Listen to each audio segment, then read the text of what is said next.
All right, we're getting ready to start our broadcast here in a second. And for those of you watching on Facebook or if you're watching on YouTube, go ahead and use the live chat feature to ask any questions. Kaldric and I will do the best to answer these. We're starting a new segment for the new year called How'd You Print That?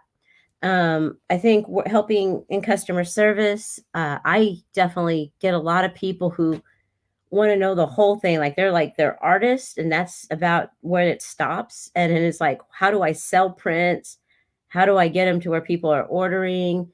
Basically the drop ship system that we provide at FineWorks. And Kaldric here is kind of multi-purpose, multi-hats here because he's not only a well-known artist here in San Antonio with some public art pieces under his belt, his collage shows. I think a lot of people are probably really starting to want those collage pieces now as you're doing your show. And let me see. I think your mic might be on mute though, Kaldric. So you might want. There you go. So you've kind of you're getting your experience there, but you're also a FinerWorks employee.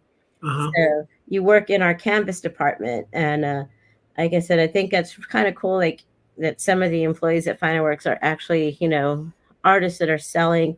So sometimes we kind of pick up on something, and we might go to customer service and ask if this was the artist's intent because we might see something a little fuzzy or something like that. Doesn't look quite clear, especially with canvas. I think canvas, though, it's a forgiving media. How sharp your images are that you capture when you get them printed is really important. Yeah. What did you know? Touch a lot of things sometimes, like either the quality or if there's like a flake on it, we'll just go ahead and have it reprinted. Yeah. What did you know about printing art before coming to FinerWorks? So before FinerWorks, I worked at a screen print shop where, I was a graphic designer where we printed out film and then they burned the screens and then they had, 4 or 5 colors to print a shirt. So I knew about that process where printing multiple screens to create an image. But as far as prints on canvas or paper, not much. I think the furthest I went was maybe making prints at Office Max or something and then having it printed out. But that was about it. Yeah. And kind of describe your style as an artist. Okay. I mean, it's all portraiture, right? So my biggest thing is, creating portraits. I just really enjoy the face, it's almost like landscape. You can do so many different things with it, from mixing paints to get the right skin tone to now, you mentioned collage. Now, for the past 2 years, I've been all gung-ho on, collage and cutting up paper and different media to create portraits. So that's pretty much what my process is now. So how long have you been doing this? How have you been? Did you go to school for art? Was that your? Yeah. I mean, I went. So I went to John Jay High School, and that's a science engineering academy. Which, see, exactly. And so I got out. I went to college, and I felt, I was gonna be an engineer because they said that artist doesn't make, the whole starving artist thing. Yeah. So, they kind of dissuaded me from going into the arts. So I went for engineering, and then I started to fail. I didn't want to go to class because the numbers and everything wasn't sitting right in my head. So, I started to fail, and so I switched over to art. If I was going to be at UTSA, let me go for something that I like. And I went to art. I loved the drawing classes. We would sit for 3 hours and draw a still life, and then we had a painting class and different things. So I started to do really good in that, and so that's what I ended up getting my my bachelor's in. Well, it was art. specifically graphic design. I switched over to graphic design because that's kind of mixing with art, with traditional art. It's kind of hard to find work somewhere, right? With Yeah, design, exactly. is like companies are always looking for people to make art as kind of this mix between art and business. So Hmm. that's what I went into, right after graduating. Yeah, I think going at the education for art is really hard because it doesn't focus on the business aspect of it, which is Mhm. kind of what you need at selling prints and diversifying your art Yeah. to No, have more than one stream and than just selling the original piece. yeah, no, I mean, the schools, they don't really tell you anything about, business or any. Yeah, That's like you got to figure that out on your own, or maybe the instructors are figuring that out, yeah, themselves. But that's the whole, like, if 50% is making the work, the other 50% is selling the work. yeah, yep, it really is. How do you now when you came to FineWorks, I think that's when you and I started having the conversation of like Geo Galleries and capturing your art. When and you have a pretty good body of work of art now. How did you pick which ones you wanted to make as a a print? I mean, were you going off of social media likes? Were you I mean, what I influenced guess you? I always wanted to make prints of my work. Well, sometimes I was like iffy on it before. I think as all artists are, like, should I make prints? Mhm, Because there's this whole concept that I was my mindset before. Like, if I make prints of this work, is that going to bring value down to the work, right? mhm, And I mean, it's almost like, you see these big artists like Jeff Koons doing multiple series of one piece, and it is a way to get um, you know your work out to more people, right? In more households, instead of just seeing it at a show one time and then that's it. But I chose the collage series to start making prints of, because this was a series. This was my third series, but mhm, the collage was something I knew I was going to make a bunch of, and that I wanted to document and have available for other people, um, or to go on websites, or different digital medias.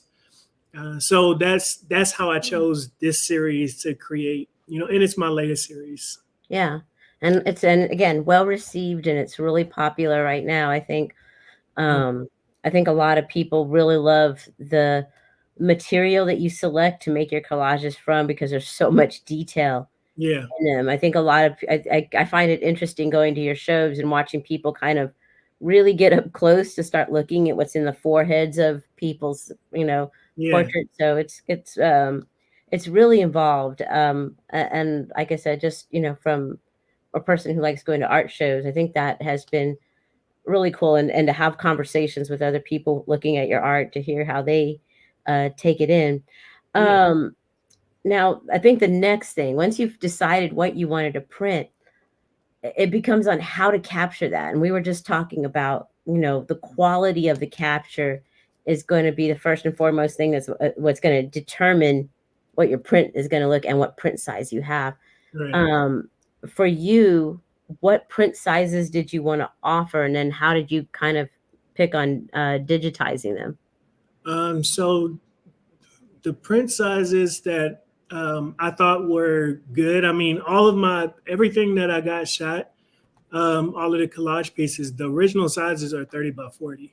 And Hmm. so, I knew that I didn't want to go 30 by 40 or any bigger, Hmm. just because you're thinking about image quality at that point. You don't want to go bigger than the original.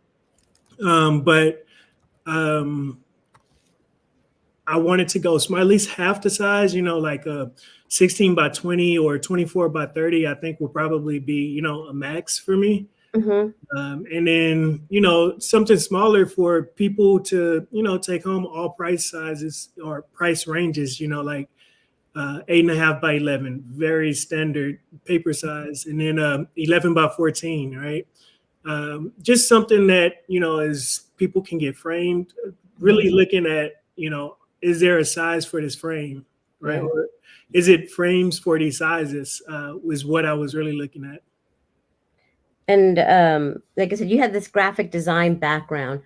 And I think graphic design nowadays is kind of gearing more to a digital display Mhm. rather than doing a lot of print work. I mean, you know, with graphic design, I mean, there's brochures, there's ad art and stuff like that. Mhm. Um, did you kind of know, like I know for me, when I've helped you deal with getting your prints, I'm like, okay, for every inch, 300 pixels, because a printer can go ahead and print at 300 pixels an inch. Right. And I think when we were looking at it, I had looked at stuff like Tim Olson's work that could be 2 inches by 3 inches. Mhm. And I think we originally scanned those on a 1200 DPI and then magnified them. Right. And I was able to get that 2 inch by 3 inch to be like 20 by 30, and you could actually see the fiber Wow. of the found art paper. And I Yeah. know when I got with you, that was something I really wanted your prints to have, because again, that detail that's Mhm. in your work is so. I think, and we looked at a couple of different ways. I Mhm. think originally you looked at Art Zip, correct? Right. Yeah. So the last question I zoomed past, I didn't answer that last part, which is, the shot, taking the shot part to make Hmm. prints of. So, I went with Art Zip at first, where, you take multiple shots of your image and then they'll go in and, stitch it together, and give you a larger, image quality, Hmm. so that you can make prints. And they were like, $25 each image, which isn't Hmm. bad. And then at FineWorks, we got Melissa here, special tech who can take photos and stitch everything up. And I seen some of the process where there's this big contraption, and you're taking multiple photos of one image. So afterwards, stitching it up in Lightroom, I'm assuming.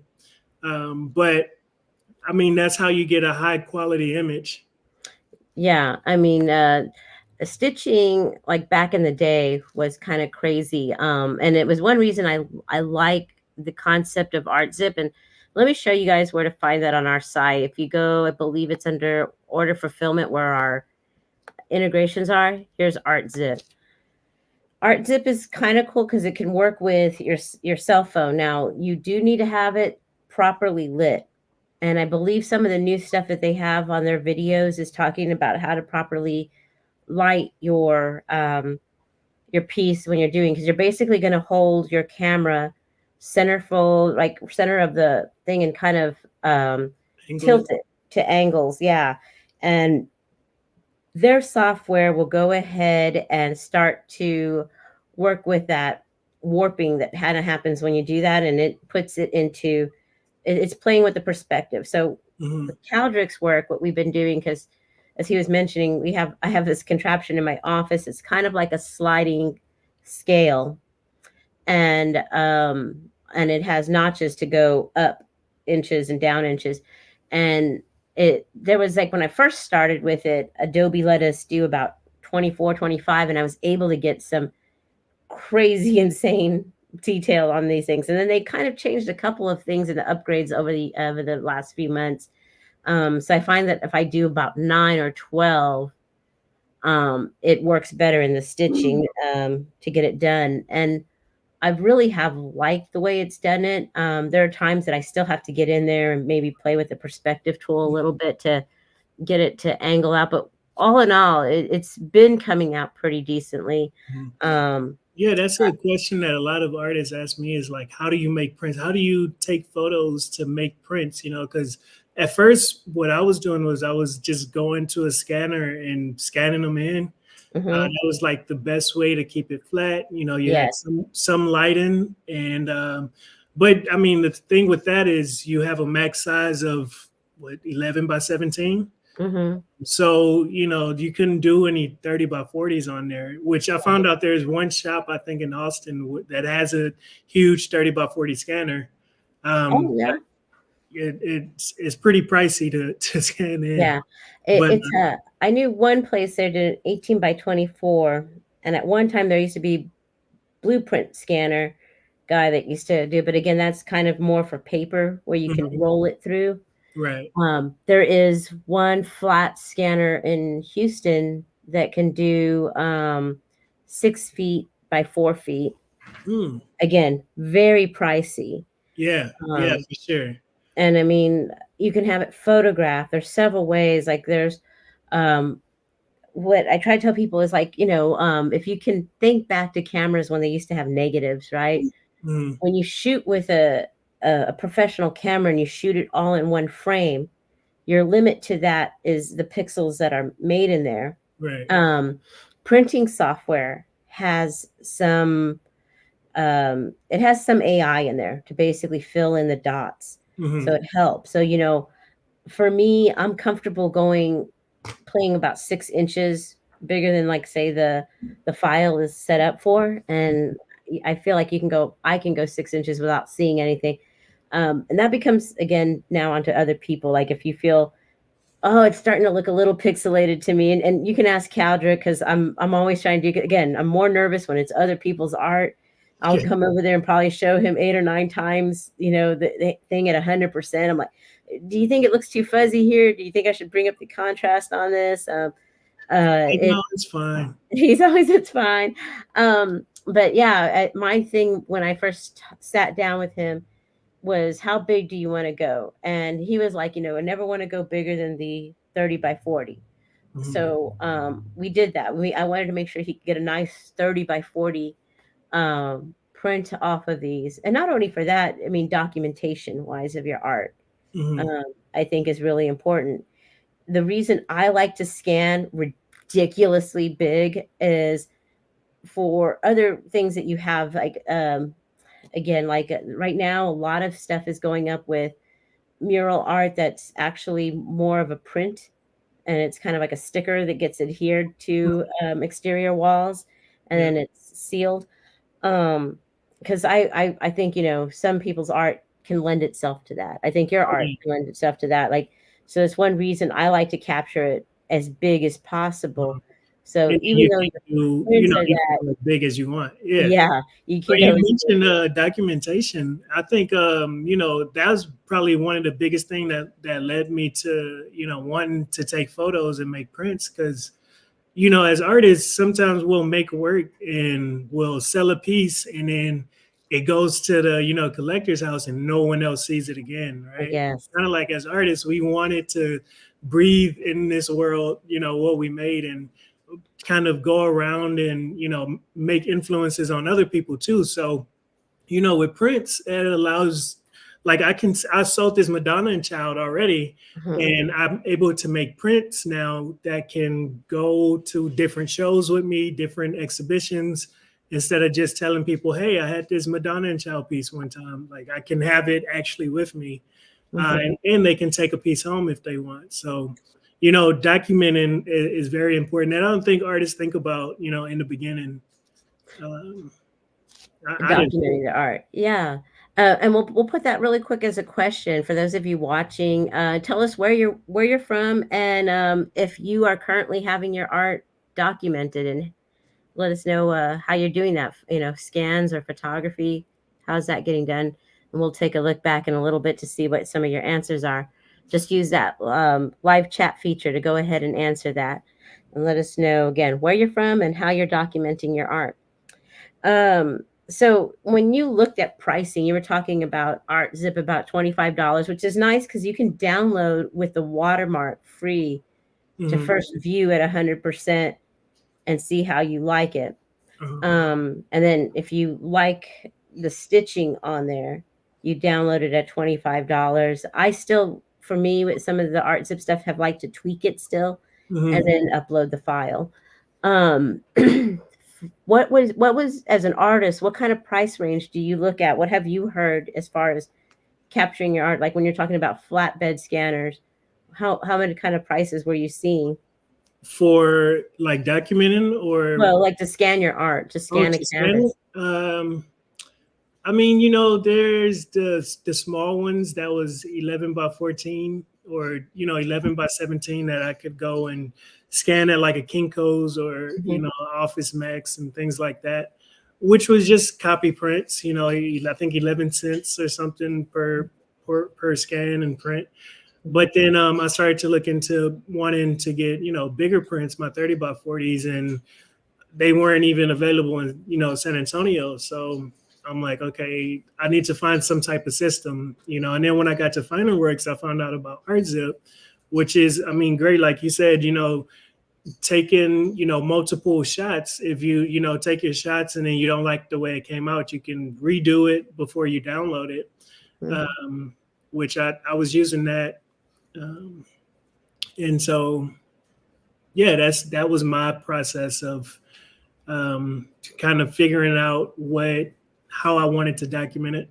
And of course, I would always, take photos with my phone, which it's not like the greatest when you're going to make prints. It's not the highest quality, but it was somewhat documentation. I could show people whenever I was out somewhere, this is what I worked on.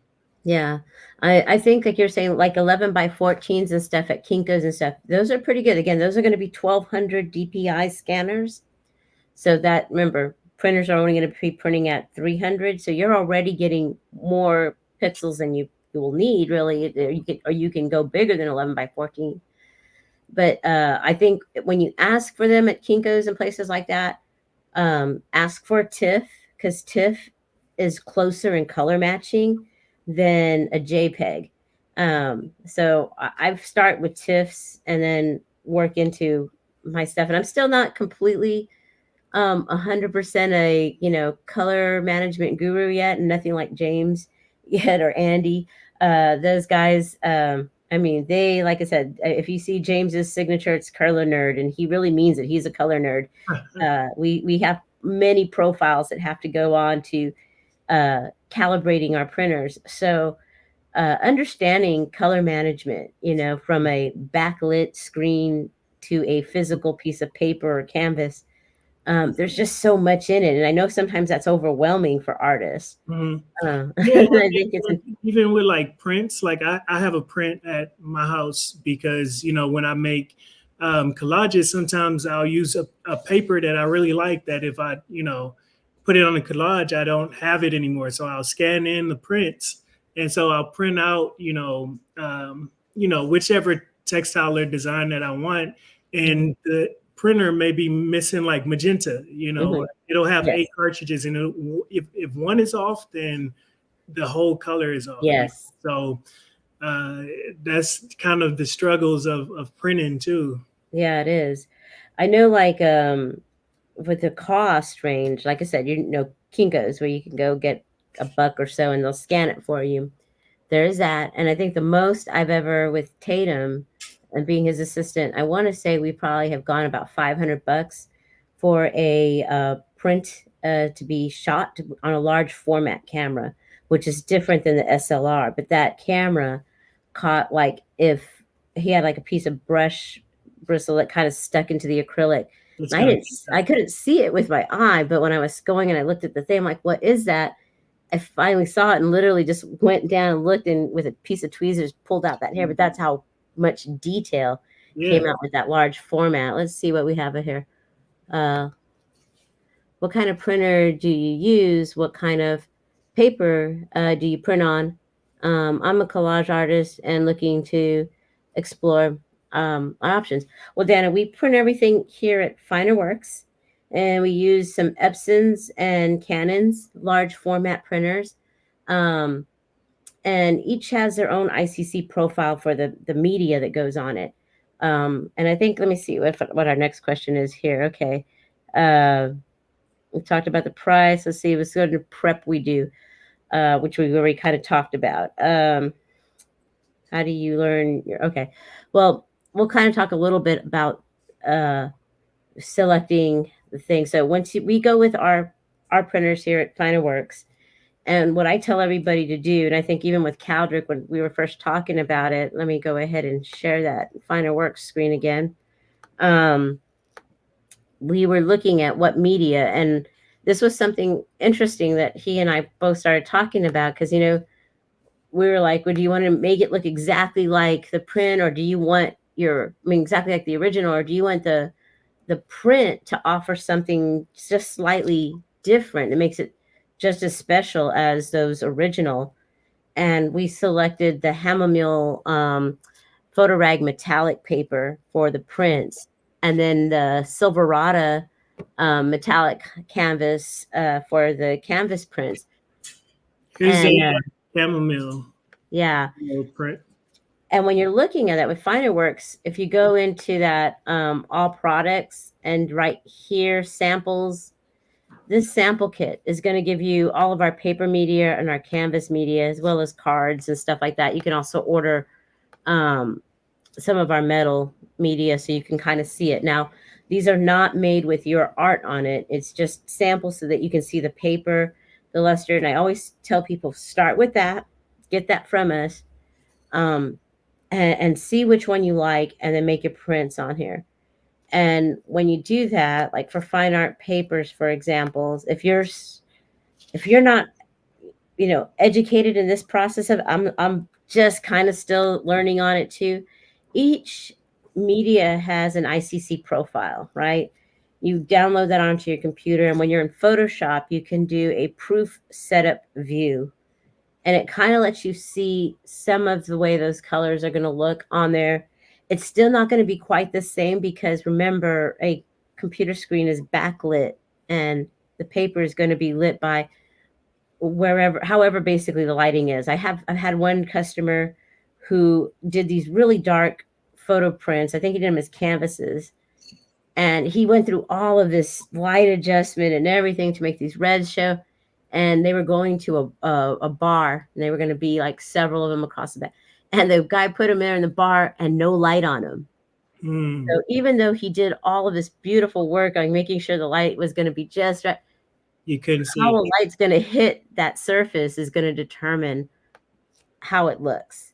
So it's really important to get that sample pack and start there, and kind of see if what is you're going to be. It's like trying to find your favorite flavor of ice cream, because for every artist is going to, like what Kaldric has. Some people might say, well, I don't like it being shiny. I want something really flat, and and that's all up to the artist. It's really going to be your preference. Yeah, I mean, it's like with me, I've made a couple prints at FinerWorks, and there's, as far as canvas, I usually do canvas prints, just because it's the closest thing to what I already paint.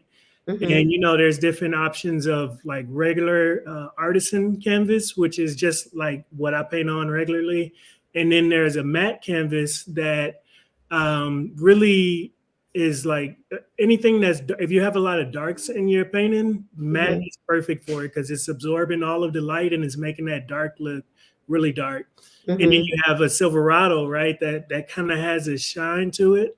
Yeah. It really has like a little shine in the background. And I was printing all of my prints with that because I wanted it to be different than, I wanted it to stand out than, other than artisan or, anything else.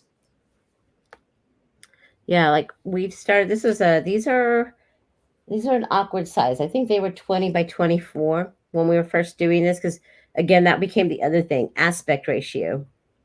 In doing this, like, so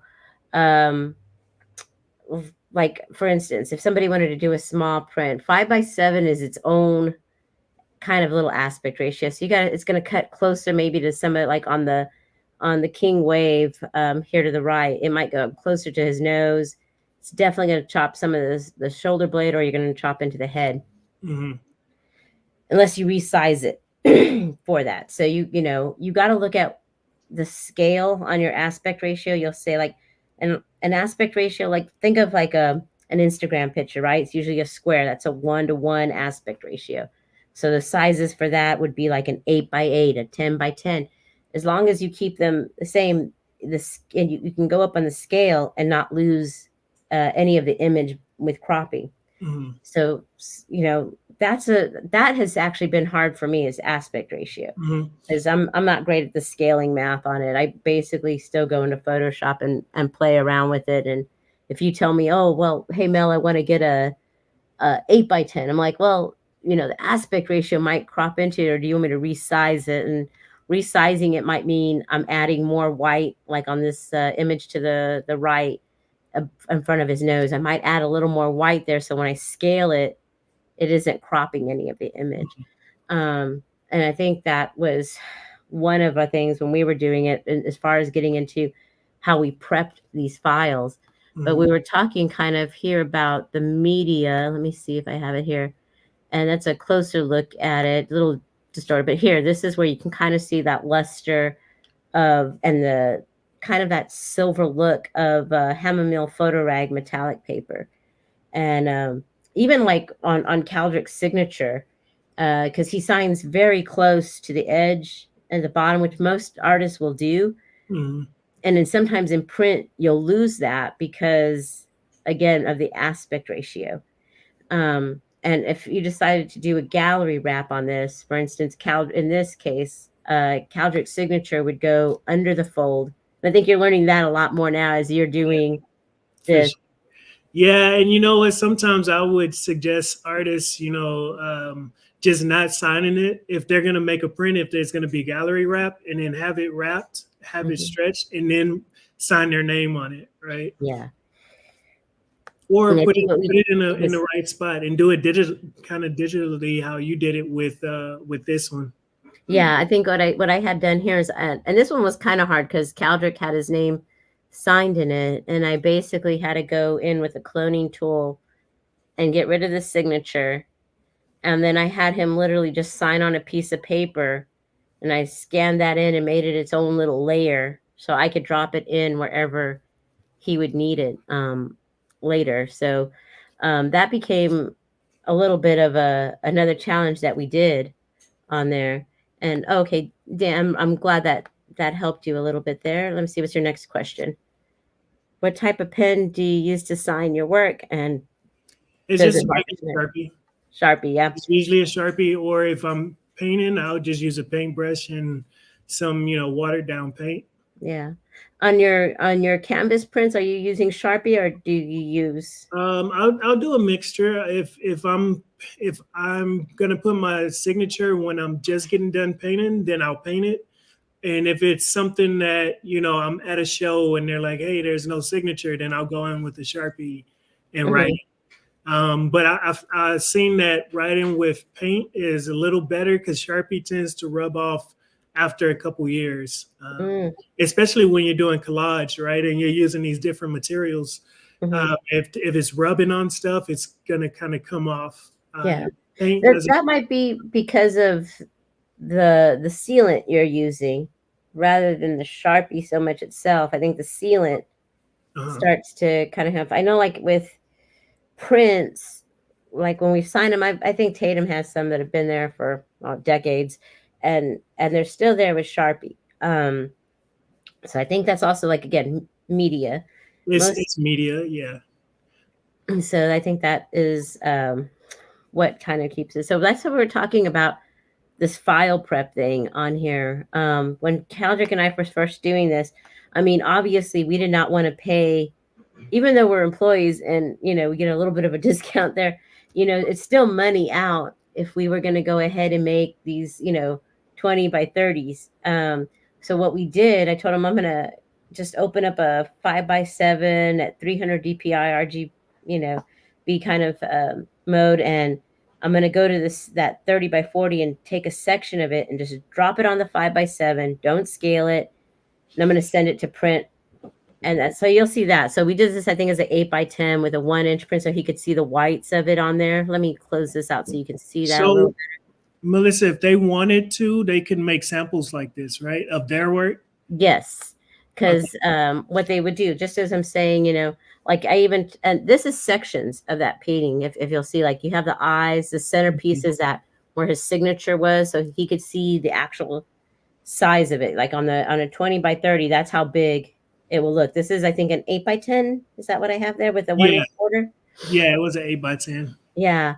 And then I took a section where he had detail in, so at the bottom, he could take a look at that, because if you see Kaldric's work, his pieces, do you want to explain the media that you use to make your...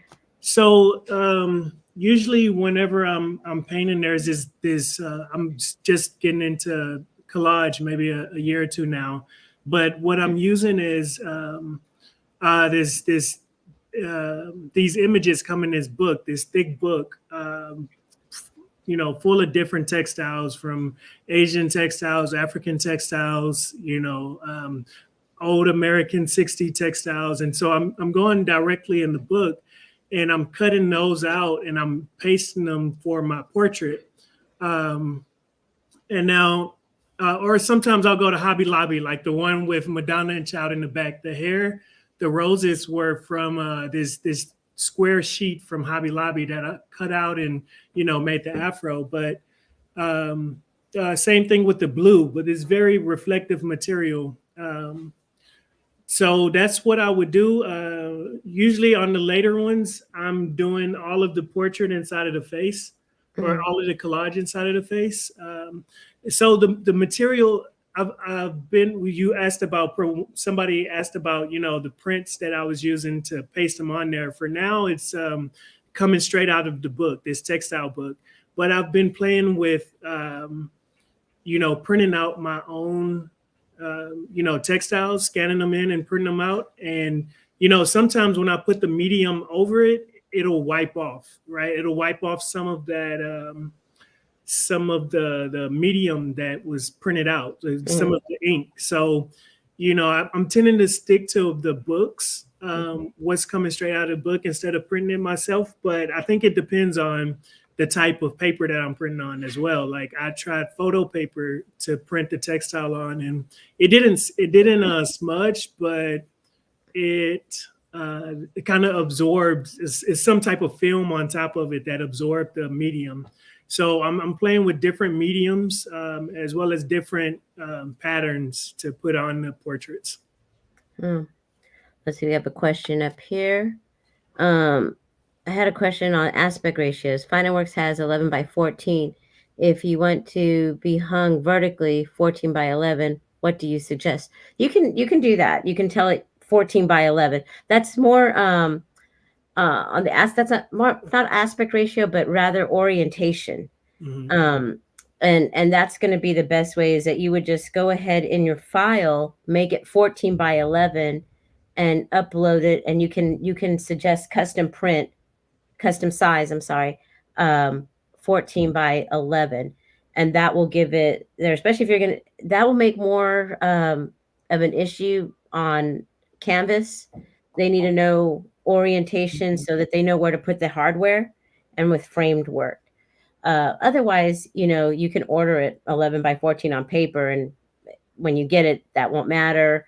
I don't know, for unstretched canvas, I guess that wouldn't matter either, because you get the 2 extra inches already. So if you want to stretch it yourself, you have that. But yeah, that would just do custom size. And I guess let me pop that off really quick and I can show you that. And this is, like I said, that's why we kind of do these, just so that everybody can kind of see how this is done. I think I start to get so used to it. Let's see. I don't even know. I think I might be on our FinerWorks one here. So let me see what I got. Am I on any account? No. So I'll log into my own, grab images out of there. So go to order here. You'll notice that we actually have a new interface, inventory. Let's see. Let's go to something I can do as an ad. Let's go with Scotch's piece here. So you can see that the orientation is landscape here for the file. And if I went to paper prints here, media, let's say I'm doing this borderless, and here it's already picking it up to do 14 by 11, because again, it's reading that this is a landscape piece. So you can do that. But if you're not seeing it, let's say you have this file saved vertically, you can always just do it custom size and pick it here to be, I guess, vertically, you would put it like 11 by 14 and the print will come out fine. The only thing is you would want it to have the landscape orientation if you're going to do framing or if you're going to put this on canvas, just more so that those departments know what orientation to put the hardware on.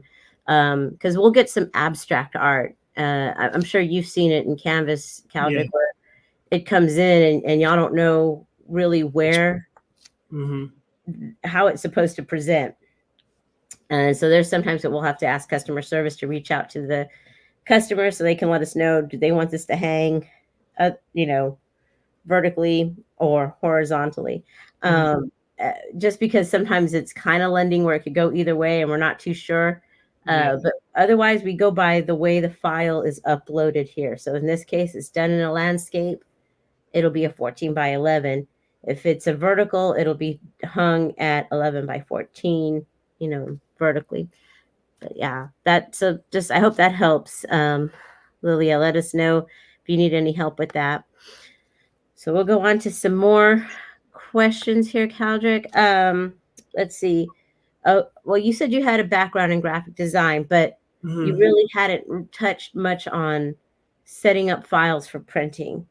Um, I know you still do some touch up though in Photoshop with some of the work because Madonna and Child is something that you're Mm-hmm. thinking about if you want to change some things digitally on a print.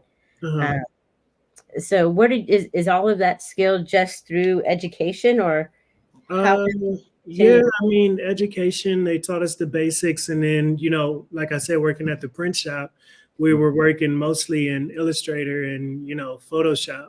So those were just skills that I think just stays with you. I think Photoshop and Illustrator kind of stayed the same for the most part, no matter how many times they update it. Mhm, With small changes here and there, but the basic tools are the same. So I'll just, use that whenever I need to either make flyers or, make tweaks to an image, mhm. which is, great tools to have, Yeah. Adobe Illustrator, and just the suite. I think it's like $30 a month or something, 25, For the which whole creative suite, I think it's like $54 or a month. 59 bucks. Yeah, a month. Okay. If you want just Photoshop, I think you can get that at like $30 a month or Yeah, something I like think that. that's what I'm doing is Illustrator, Photoshop, or something. Mhm. But I mean, it's worth it. Yeah.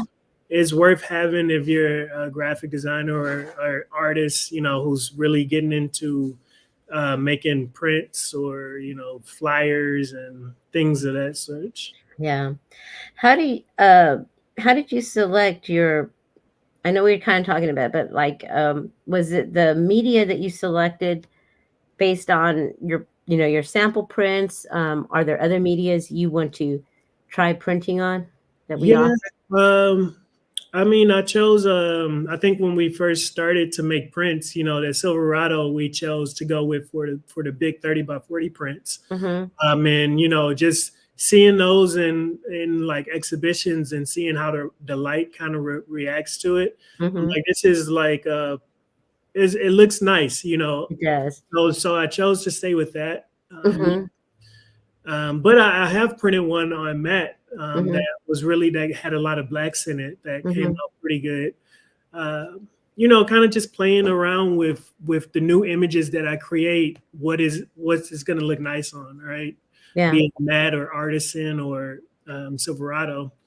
But I think, I mean, there were so many sample sheets that you had, Yeah. of different papers that I would want to try different, all of them and see Yeah. how they look. I mean, it's mostly the texture, right? And Yeah. they make the image look a bit different. Yeah. And like I said, it becomes artist, preference really. It's like trying to say, what kind of artist should I be? It's really something you got to kind of take the sample pack and kind of experience, and try out. Um, let's see what we have in there. How did you know whether if you wanted to do these as an edition, series or open edition? Um, I mean, from the beginning, I think I wanted to do like there's like value in making a limited edition, right? Mhm, You only is going to have 10 of them, and you're going mhm, to have 10 of them out there in the world, which I think a lot of artists like that concept. But then a lot of artists like being able to create more and more, after it's gone. So, I mean, I've always been on the fence about doing limited edition just because that cuts off any more production, of it. Mhm. And Yeah, I mean, I've worked with Salvador Dali pieces, and I want to say they were like 1,300 in a thing, you know. mhm, And I tell people what you don't know about some of those edition things is that some of them were lost to damage over the years, you know. right, Um, so really, from that 1,300, you might only have maybe 250 that are really well quality and stuff like that. mhm, Um, I think open edition, like I said, until you become a really well established artist and you know that there's pieces like you want to do. I mean, if you look at Shepard Fairey, he does an open edition print, I believe, on his things. Or when they are closed edition, you'll notice that those prices are really high. Like maybe it's $800 for a print right, or something like right. that. And that defeats the purpose of me wanting to make prints, is to Yeah, make it affordable and to, have it to more people. So that's why I yeah. think it makes sense. And I think that was something when we were looking at when we opened a Geo Galleries page for you. Um, I think I was advising you like, hey, keep something at every price point, something for like the kids that are college students, they may be $20, $30, they might be able to swing for a piece of art, but something big and nice that if it's a collector who missed out on getting the original, Hmm. they would find it, like this is great to have. So this Right. we'll go start right here on your front part of your page on your Geo Galleries and get that in there. There we go. So, when you go into your collection, we did the collage series right here, and we were looking at offering, not only the thing we did, like, like I said, $48. Here's a 9 by 12. That's something that is a lower price point for anybody who wants to go ahead and get it. And it's still on the Hammermill paper. We went ahead and went up even to 11 by 14 to be a traditional frame size, and we framed it already. And we made sure to use that reflection control glazing so that way this looks really nice when people get it because it's basically display ready. You'll notice as you buy art, or if you go into, like, say, a Walmart or Target and buy a frame, there's this glare that shows on it, right? Because if it's glass, it's just regular glass. If you go get it custom frame, you might buy museum glass. Well, reflection control that we offer, it's great because like I said, it makes, like, when you look at straight on, you don't really see a glare, and it's a plexi, so when people move, those things are not going to break as easily. And museum glass is really expensive. I know because I'm like a junkie for museum glass, and I did that until I found reflection control. It's expensive to replace, so we had this option of a framed print. Went to a larger size print, 18 by 24, and then offered an 18 by 24. And again, this is because of aspect ratio. That's why it's not like a 16 by 20. 18 by 24 here of the print, a canvas option, and then the actual original size of 30 by 40 in a canvas option. Um, but it gives you different price point because, 849 on here from $48. So there's a little bit of, uh, kind of like a different price points for anybody's income to have. Yeah. Yeah. Yeah, which is what you kind of want, because as an artist, uh, a lot of times you'll tell people the price and then the jaw will drop, right? And it's Mhm. like, well, there's options as well, to still have this piece, but now it's smaller, right? Yeah. But you can still take this And home. I think your price points for your originals need to go a lot more up, and I see them like, "What? Right. They're only this much?" So, Yeah. yeah, it's go and I think as you grow as an artist, you're going to get to a point where you'll be like, "Well, Mel, these canvas prints, because with Geo Galleries, it's 3 times the cost, that you see on FineWorks."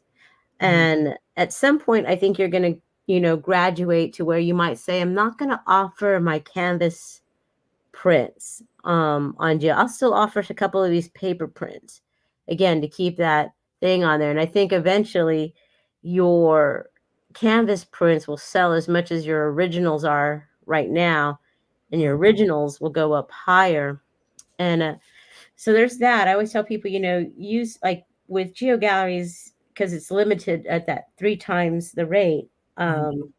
It's something that is, as you grow as an artist, there's going to be things that you might want to remove from here and Mhm. just offer the paper prints. And Let me ask you, what's the difference if sending somebody to Geo Galleries versus sending them to order on FineWorks website? on the FinerWorks website, they have to have access to your files. Like Mm, you need it, and you could do that on FinerWorks in your virtual inventory. For instance, you have the option to do a digital download link, and you mm. can give them that option to download it. But again, are you going to let them download it and have it? And Right, right, and you do know, whatever with, yeah, yeah. so And so it's presets in Geo Galleries that they can just go and click and then get the yeah, product. you have to make the inventory in Geo Galleries. I mean, it'll do default, but I always suggest people do offer 3 different types of inventory on there, so that Mhm, one, that they can see what's selling on their sales dashboard, but um, but also that it gives that kind of artist touch to it because you've picked the media, you've mhm. picked, you've Kind of done your curated. research on it, yeah. Yeah. So it kind of has your seal of approval, basically, if you've made it. Let's see, what else do we have here? On the addition pieces. How do you okay, we're talking right now, this is actually a good segue. Okay, with Geo Galleries, it's basically 3 times the cost on FineWorks. Mhm. Uh, did you have that as a system to price out your prints before, or how were you pricing your prints before this? Um, I mean, I was only offering one size before, coming to FineWorks. It was just 11 by 14 was the biggest, and I think I was selling them for like 35. So there wasn't a range of sizes before. Hmm. So it was just one set price. Do you like that idea of 3 times um, the the cost? I mean, like I said, you get on Geo Galleries, like if it's let's say it's an 8 by 10 and it's $30. So Mhm, that means it's $10 to buy from FineWorks. So FineWorks gets their $10. mhm, Um, Geo Galleries gets 10% of the listing price, so it's $3 to Geo Galleries. So mhm, that leaves $17 to you as an artist mhm. for each one sold. But you're not having to worry with Geo Galleries. There's no integrations. You're not having worried about getting a Shopify synced up with a Right. printer And it's and sending sending the straight print. to Yeah. them. Yeah, no, I mean, it takes out so many steps. Hmm. It's all kind of like an automated process. Yeah. So I mean, I think that it's worth it, especially for the artist that's not having to go print it out and frame it and, put back in and ship it out. So I mean, I think that it works out a lot better. Yeah. And on Geo Galleries, the customer picks the shipping and pays for it. So Hmm. if they're like, I need to have this, it's still going to be the same processing time as FinerWorks would have it. Like Canvas might be 3 days processing time. Hmm. Um, Even if they order overnight shipping, again, that's different. Processing time and shipping time will lead to your delivery time. So 3 days to process, and if they select next day shipping, as soon as canvas is done, it gets put in a box and goes out next day UPS. Hmm. So that helps, like, because it lets their client have that thing Yeah. on there and how much they want to pay. I think it also helps you when you start to sell prints at galleries, because you also have that leeway. Like you could say, well, it says, $30 on my website, Hmm. but it's going to be, the customer might pay anywhere from on a 30 by 40, maybe they're going to pay anywhere from, $10, and depending if they're doing an overnight, like $70, and they're fine with that. Hmm. Um, when you're selling to a gallery, you just say, that price is set right there to kind of compensate for what the shipping the customer is going to have to pay.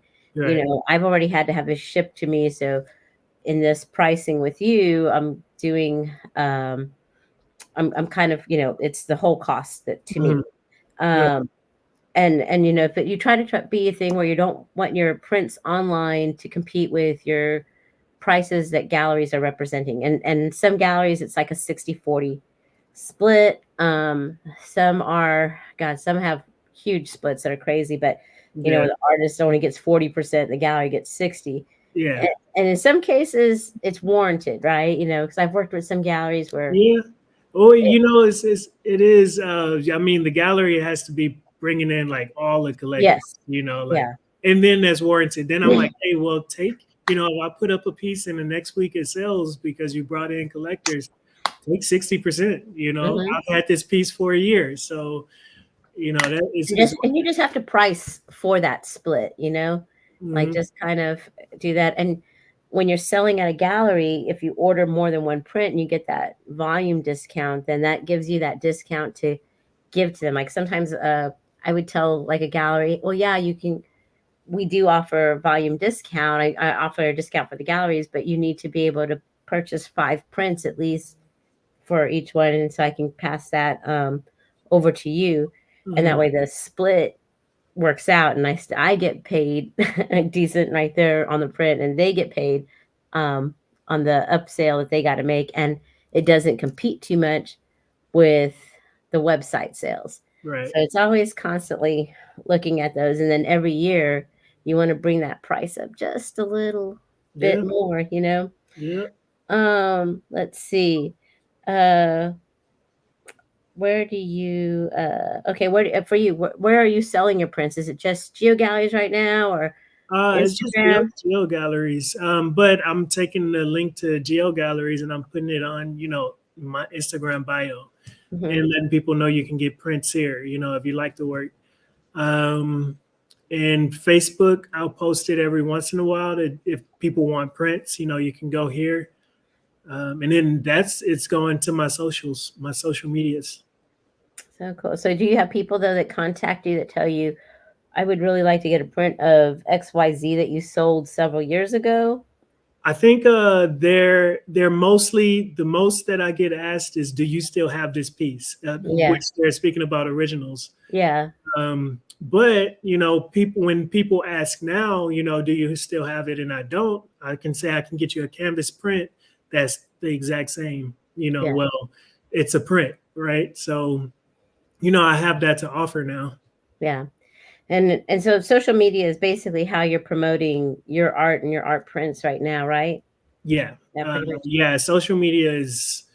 I mean, yeah, that's pretty much where I promote it at, unless I'm at shows. Yeah.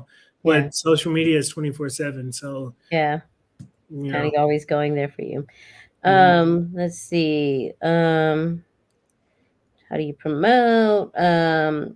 Well, you also said you make flyers as well, flyer work, and we were even like looking at a weird stick canvas media with a QR code to your Geo Mm, Galleries to kind of have out there as flyers. yeah, yeah. Uh, I mean, promoting them as well, which I didn't think about, like at shows where you want, say, a QR code to go to, you have your original piece, and the QR code goes to the prints, right? mhm, Which I think I've done before.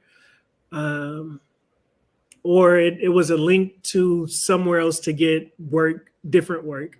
But that was kind of like promoting within the show, mhm, which is, I think you want to kind of maximize on when you're having a show, like telling people about the other things that you have that's not there. mhm. And what do you call it? What has worked the best for you developing a following? Like you're saying social, do you do direct mail, like your email list or I newsletter? don't do an email list, which I should do, but for now it's just social media. So, I mean, usually I'll try to do stories to update people on what I'm working on, or Mhm. just kind of what I'm thinking about in the day. Mm-hmm. But kind of get some engagement. Like the other day, I posted on Facebook I was thinking about entering the National Portrait Gallery, which I am. Mm-hmm. And I kind of put out there, which piece do you think will be, kind of accepted more likely to be accepted. And, that was kind of just engaging, my followers, but as well as getting information, and getting feedback on, what, what they thought. But that's also engaging, because I think people want to go back and forth with an artist, Mm-hmm. I mean, you have to let them know you're a real person too. It's not a robot behind the camera creating this. I think that's a big thing with social media is like kind of responding to people. And you've done a good job with kind of work in progress videos where you're showing the whole Mhm. process of doing these.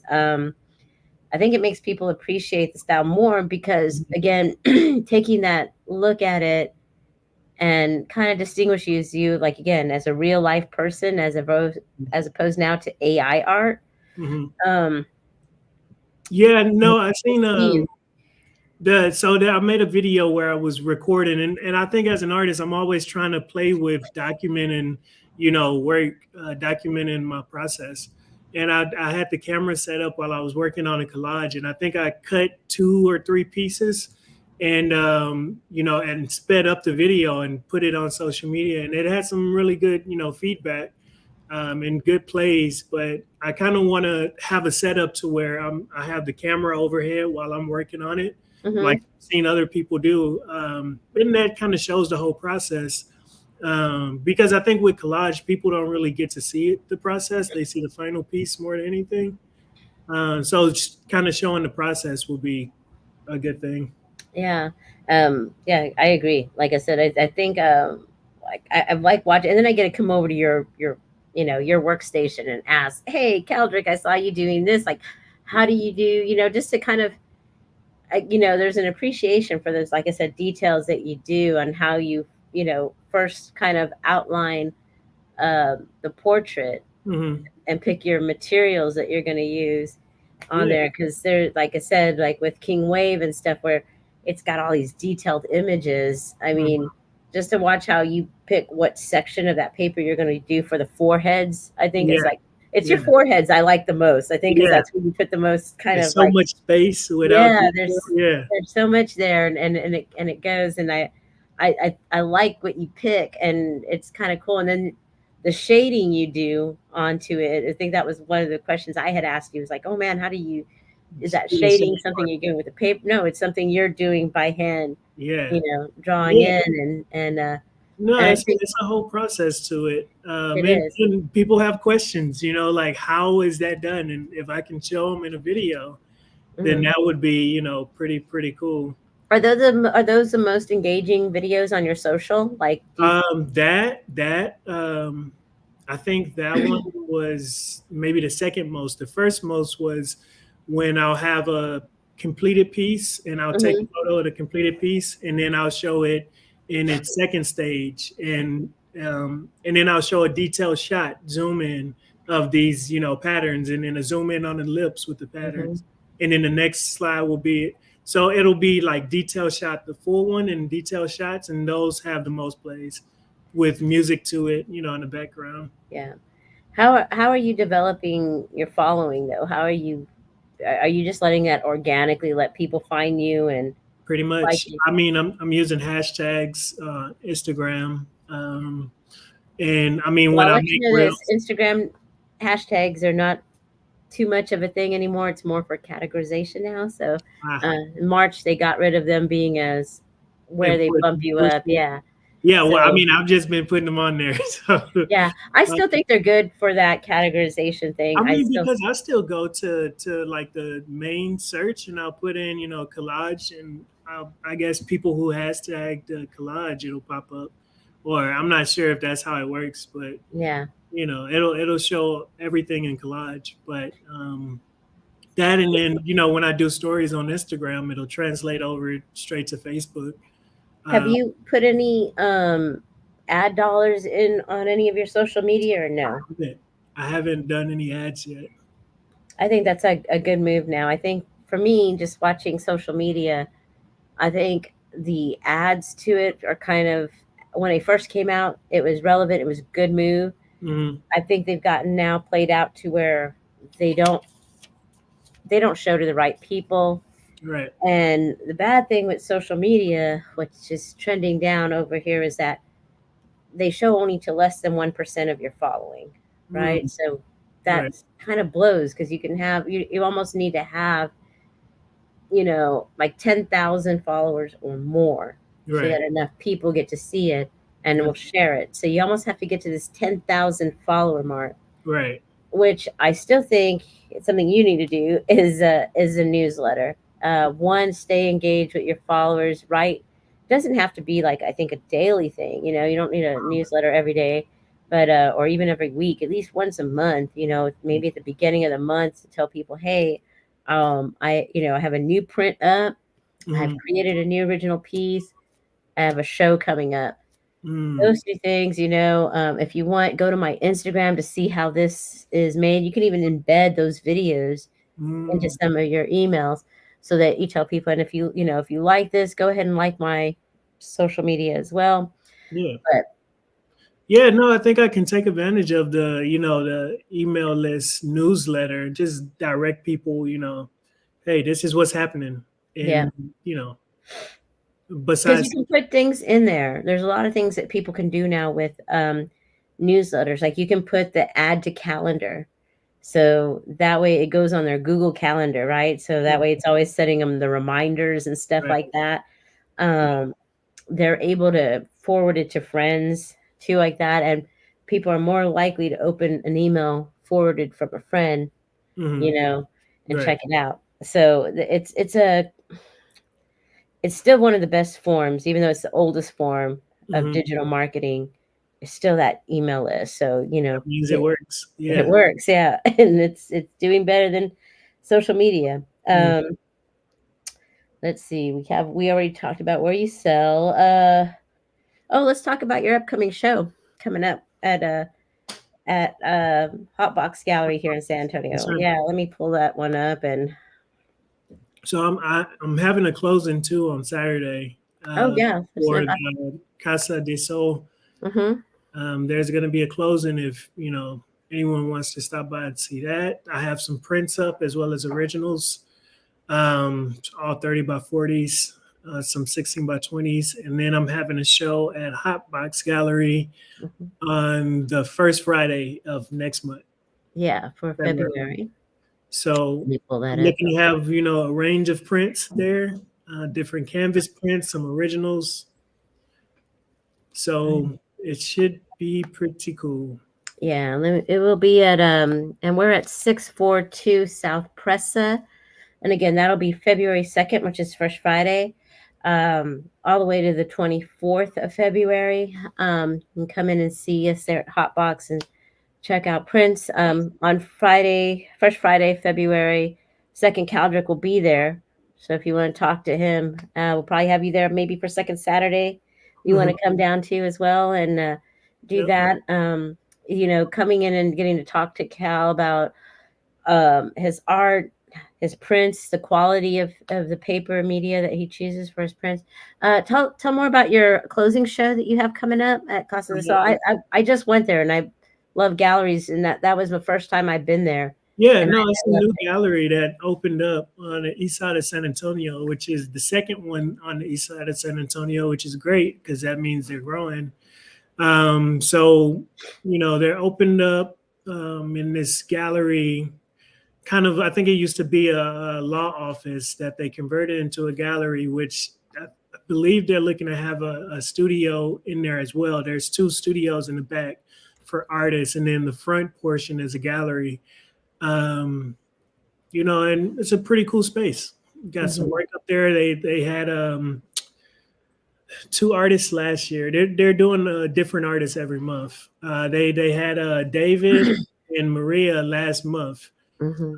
and they had this month. It was me and Barbara Felix, And then next month, there's going to be another artist from San Antonio that I haven't met yet, but I'm interested in his work. So I'm definitely going to stop by there. Um, and then there's Hotbox. Yeah. Did you with Casa del Sol? I noticed too. Also, the back they have a couple of other artists that are in the back as well. So they have like the main salon area, and then kind of like I said, there were so many several artists back there. I got to meet Jacinto back there too. I saw that Dick Vanderwerst was there. Yeah. So there was It's like, kind of like a gallery within a gallery. yeah, You know it what I was mean? really a cool spot. I liked it. And then Hotbox, like I said, that's Robert Tatum, the artist I work for, kind of curates the art that goes in there. And he and I are both actually. Kaldric came, I think, to one of our first opening shows when we first opened up for Connie Chapa and bought a piece. Mm-hmm. Right? Was that the Velvet Art show? So you got like this Yeah, awesome that was the Black piece. Velvet piece. Yeah, that one With was Serbia's nice. dog with the three heads. Yeah. Yeah, so it's always nice that some, collectors are also sometimes artists, so, and you guys know how to talk to each other. Yeah. So, and y'all respect each other's work. And I Yeah, think y'all kind of, sometimes I'm like, man, if I make like a big sale, I'm like, this piece from this artist I've been wanting for a minute, so I'm gonna drop this and get some work from this artist I've been wanting, and then they do it back. It's kind of like this mutual support thing. yeah, I think that's been the fun thing. And for San Antonio, we have basically, well, I think San Antonio's art scene has changed a little bit, that has spread out from just Southtown. So Mm-hmm. Southtown has always been first Friday. And then you have South Florida's, which has been the second Saturday, which is a Lone Star um, neighborhood association out there. And they have like the dock space and freight gallery. Mm-hmm. So second Saturday has kind of been there. And I think Essex, when it had opened up for the walls, started doing more of their stuff on second Saturday. You have what Is is it there? Essex still open? Do Is they Essex? still I do? don't know. I think it is, because I think I see artists do some pieces there. Mm, Um, then you have over there on Blanco and Fulton, Beacon Hill is right. starting to do its own art market there with They- Bright Coffee has a right. really nice. And you got Clamp Light right there. Um, so you have another artist pop up. I think that's the second Friday. Is that right? Second I Fridays. think so.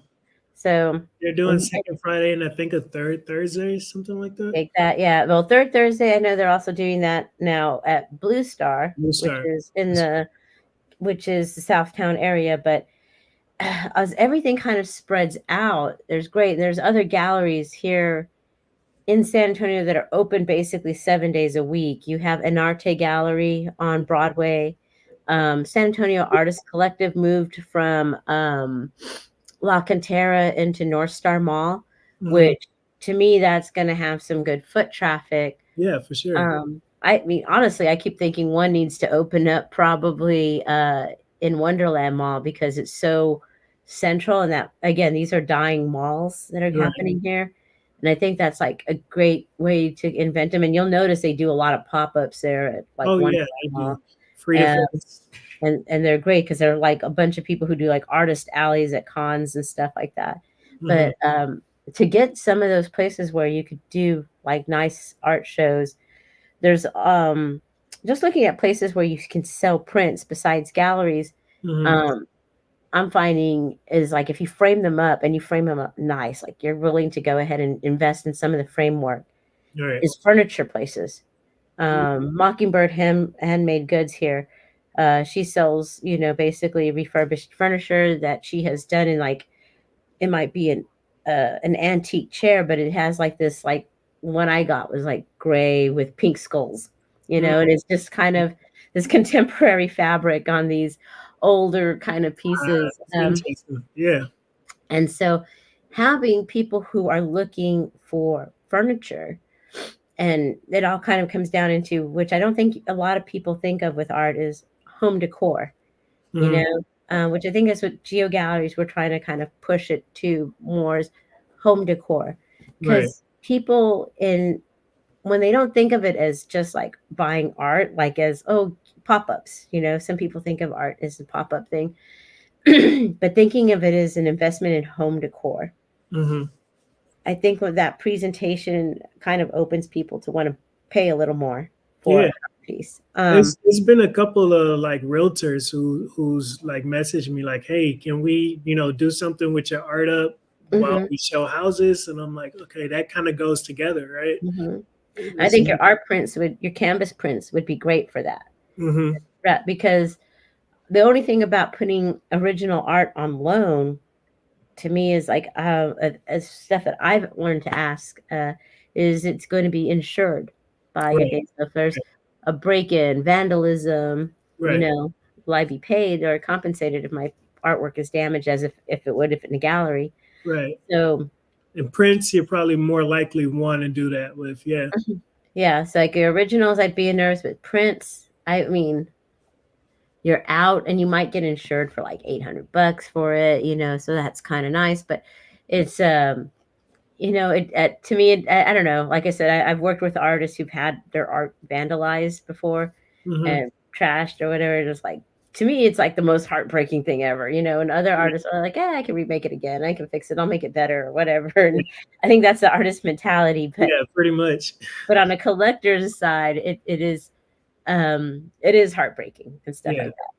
The other thing, I was wondering if you are considering ever doing with your prints that we offer, or if you have done this already with any of your canvas pieces, is the certificates of authenticity. Yes. So yeah, I started doing that this year. Hmm. I started, printing them out and having it accompanied a piece that sells. Hmm.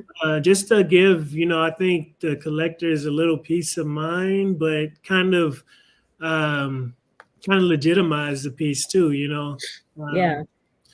So yeah, I think it's an excellent thing to accompany a piece. And, maybe they'll frame it and put it next to the piece, or Yeah. Or you envelope it and you put it in behind your thing. hopefully you do that. Yeah. Yeah. What's nice about these, working in a gallery, I've had people ask for COAs. And I know when back in the day, it was more you did COAs with an artist that was deceased, and it's like their estate you're working with. But now I think it's kind of something people even want with living artists. Again, in the back of ours, we have basically a it's like basically a chain of ownership. So if a person they when they get their certificate of authenticity on the back, they would write their name and the sale date that they purchased it. If they resell it with this certificate of authenticity, and the next owner would sign it and put their date on there. Mhm. Um, I think one thing I'd like with our certificate of authenticity is sales price. Mm. Um, Kind of like NFTs. Like, I mean, and you and I were talking about this. Like, wouldn't it be nice if like NFTs, except you're not working with blockchain, you work with real money, is if there was some kind of central place that did your sale, and every time it's sold, the artist gets a percentage of the sale. Like you can Right. sell art, but it's always going to be you sell it, and like maybe a 20% is always going to go to the artist Oh, whenever that it's would sold. be perfect because I you think got these artists now that are going to auction selling for, millions, and they Basquiat's. only yeah, and they only sold it for 5, 10, 20,000, and they don't get to see any of it. So that Yeah. would be perfect, like a royalty system. Yeah, because it goes to the artist's estate, and like we're talking about starving artists. Well, it's because I want to say the sales industry of art has made it that way because artists cannot continue to, profit from the sale of their thing. I think it should always be that if an Mhm. art piece sells, for it to be a legitimate sale, 20% has to go to the artist. I That just would think, be great.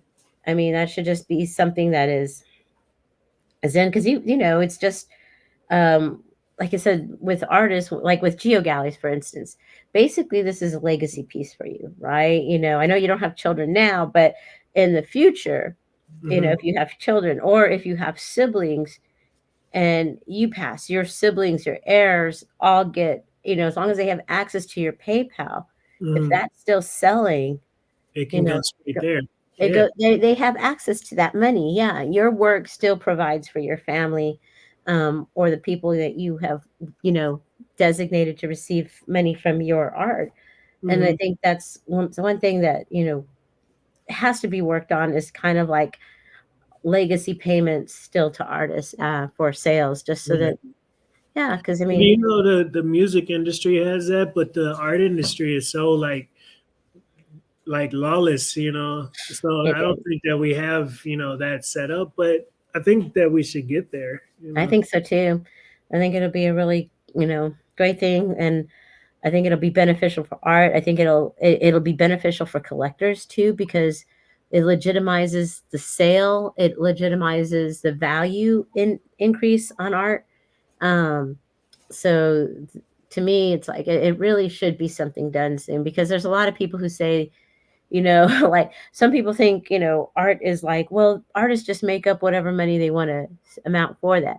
No, Right. yeah, they're assign yeah, they have to assign a value to their work. So it's it's just because it's very subjective. There's not the guidelines in there because again, it's an emotional purchase. Right. So Yeah, I mean, to everybody, a lot of people ask about pricing in the beginning, and usually as an artist, you just pick a price. yeah, You start there, and then from the rest of your career, you just go up. yeah. And I've helped artists with that because I've had artists come in at Art on Fifth in Austin, and it's like their first shows. And it's like, okay, well, they're like, well, y'all have Dr. Seuss prints, Ted Geisel stuff, and it's selling for, six figures here. Mhm. Yeah, but does the world know you as well as they know Dr. Seuss? Right, It's right, and like I said, with Dr. Seuss prints, his wife was really smart with it. She didn't want like Snoopy posters or things like that made of his work. She wanted, you know, replicas that were going to, not replicas, but I hate to say it because you're not supposed to say. She wanted fine art prints of it uh, that were going to be reflective of what the original media was. So if it was like canvas on artboard, these were canvas and artboard prints that he sold. mhm, They were limited edition series to keep the mhm. value on there. Nice. And her and Chase Publishing did a really good job on basically because like none of his originals can be in private. There's only I think one, which is the LBJ Museum in Austin, and that's because LBJ kind of tricked him into giving him an original. All Yeah, the originals stay with the estate and can only be given to like places of education, and nice. that's it. But never private sale. So the prints were made. So just doing that, it created value. Yeah, Disney Fine Art did the same thing too. They're creating value to their Disney prints. So their canvas print pieces, like the small ones, I think are $250. And they're going to do it like the video system. They'll have them out there 5, 10 years, whatever. And then right. they're going to recall whatever hasn't been sold goes Mm, into the Disney vault, right? mhm, At which time it stays there maybe 5 to 10 years. The artist is either advanced in their career or has passed away, right. and their art now is Is more, worth more.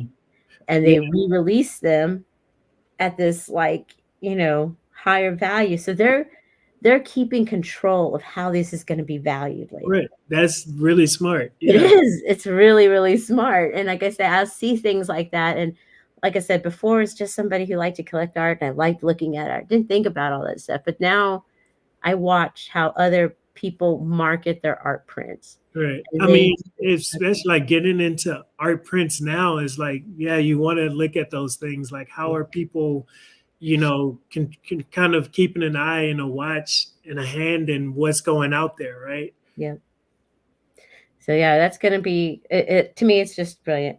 Well, Kaldric, we're going to be up to the end. I want to thank you so much for at the end of your workday still doing this. Yeah, for sure. We'll get you a little thank you thing going there for doing this because even though you're an employee, like I said, you're a really amazing artist here who's really generous with his time. And I Yeah, mean, I know you've taught collage classes here in San Antonio now, and Huh. so all those little things that you do in these interviews you do are like, just like extra contributions to the art world. So Yeah, for sure. I'm we always appreciate it. interested in like the questions. Those Yeah. are great, and just letting people know what's happening on my side. Yeah. Like I said, feel free to use this video, be up on our YouTube. You can kind of put it out into your social as well, and let people see kind of, again, how you do that, the quality of the papers you pick. Because you, like I said, we do everything, your paper prints on the hammer mill, and hammer mill is like I think is that, what, I'm trying to remember if it's 1700s, 1400s, I think, when that mills, that paper press started. It's been around a long time. It's a very reputable uh, paper. Mhm. Its archivability is beautiful. So anybody who buys one of your prints is getting an archival ink and archival media. So Mhm. those are legacy pieces. More than likely, those are going to live another lifetime over. So like their grandchildren can inherit these and Mhm. still have that quality art print on there. Nice. So yeah, that's really nice to have this out there. And like I said, I hope everybody will come out. Again, when's your closing? Closing is this Saturday on the Mhm. 6th, from 11 to 5. And then we have Hot Box on first Friday. Yep. That'll be, I said that'll be 6 to 10 there. Come out and see Kaldric. Come talk to him. Check out the quality of the papers, the canvas, and see original pieces there too. Hmm. All right. Well, Yep. with that, we're going to go ahead. Unless anybody has any other questions, we thank you guys for watching. Leslie, Donna, thank you so much for kind of commenting during the thing. We really appreciate that interaction with you guys. And if you want to, just put your Instagram handles in the comments so that people can follow you guys as well. If you go into the description of this video, Kaldric's Geo Galleries page and his Instagram page are on there. Um, be supportive, give him some follows on there, and give a comment on work. All that engagement always helps artists get seen by other people. So just keep supporting each other. And again, we want to wish everybody a happy new year, and we look forward to seeing your print orders here at FineWorks. Yep. Have a good one. Bye, Kaldric. Thanks a lot.